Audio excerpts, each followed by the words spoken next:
السلام علیکم guys, welcome back to my channel Pass Paper Hub. آج کی ویڈیو میں ہم کلاس 10 کا اردو کا پیپر ڈسکس کرنے والے ہیں جو کل ہی ہوا ہے، جس کا ٹوٹل وقت 3 گھنٹے ہے، لیکن اب آپ کے اسکرین پہ سبجیکٹو پیپر نظر آ رہا ہے۔ یہ مارننگ شفٹ کا پیپر ہے اور اس میں ہمارے پاس پہلے سوال نمبر 2 الف حصہ نثر، اس میں عبارت پڑھ کر آخر میں دیے گئے سوالات کے مختصر جوابات لکھیں۔ آپ لوگوں نے اس عبارت کو پڑھنا ہے اور ان سوالات کے جواب دینے ہیں۔ نمبر 1، مرزا اسلم کی والدہ نے مرزا اسلم کو کیا کہا؟ نمبر 2، والد کی باتوں کا مرزا اسلم پر کیا اثر ہوا؟ نمبر 3، مرزا اسلم کی والدہ نے اسے چیزیں واپس کرنے سے کیوں روکا؟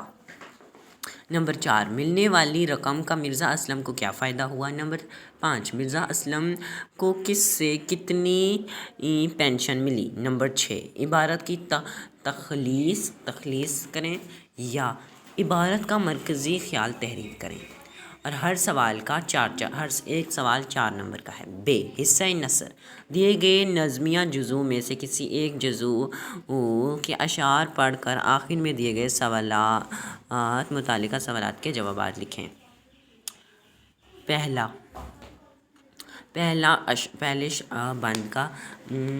سوال، پہلے اشعار کا مفہوم لکھیں۔ پہلے اشعار کا کیا مفہوم ہے یہ آپ نے بتانا ہے۔ نمبر 2، شاعر کو کس چیز کا حق حاصل ہے؟ شاعر کو کس چیز کا حق ملا؟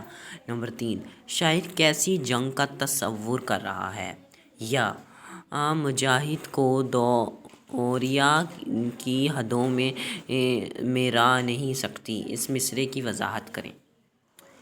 تیسرے میں آپ کوئی بھی کر سکتے ہیں، 2 آپشن ہیں آپ کے پاس۔ اس کے آگے آپ کے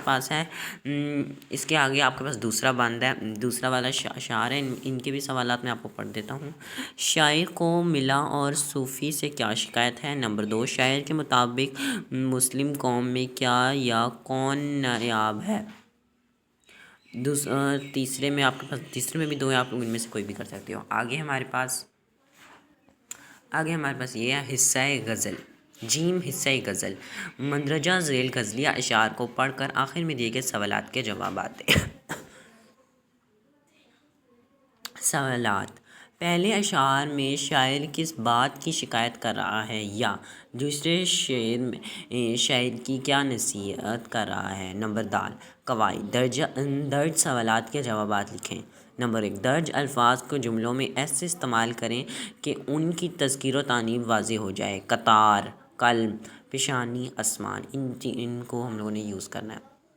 نمبر 2، تشبیہ سے کیا مراد ہے؟ 2 مثالیں دیں۔ تشبیہ کیا ہوتی ہے ہم لوگ ان کی مثالیں بھی دینی ہیں۔ یا مرکب اضافی کے مختصر وضاحت کریں، ایک مثال بھی دیں اور ایک مثال بھی دینی ہے۔ حصہ سوم، کل نمبر 32۔ سوال نمبر 3، مندرجہ ذیل میں سے کسی ایک پیراگراف کی تشریح کریں۔ آپ کے پاس یہاں 2 پیراگراف ہیں، ان میں سے کسی ایک پیراگراف کی تشریح کرنی ہے اور تشریح کے کل نمبر 6 ہیں۔ سوال نمبر 4، مندرجہ ذیل میں سے کسی ایک غزلیہ اشعار کو آسان لفظوں میں تشریح کریں۔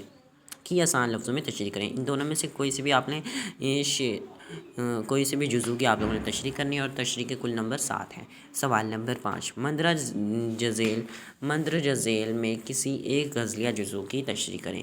ان دونوں میں سے بھی کوئی سے بھی آپ نے غزلیہ جزو کی تشریح کرنی ہے اور کل تشریح کے کل نمبر 9 ہیں۔ سوال نمبر 6، نئے ٹیلی فون اور انٹرنیٹ کشش کے لیے متعلقہ کمپنی کے مینیجر کو درخواست لکھیں اور درخواست کا کل نمبر 5 ہے۔ سوال نمبر 7، ایک یادگار معلوماتی سفر کی رپورٹ لکھیں۔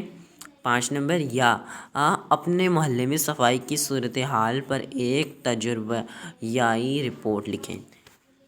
ان دونوں کے کل نمبر 5 ہیں۔ اگر آپ کو میری ویڈیو پسند ہے تو لائک اور سبسکرائب کرنا نہ بھولیں اور کمنٹ بھی کر دیجیے گا۔ Thank you so much.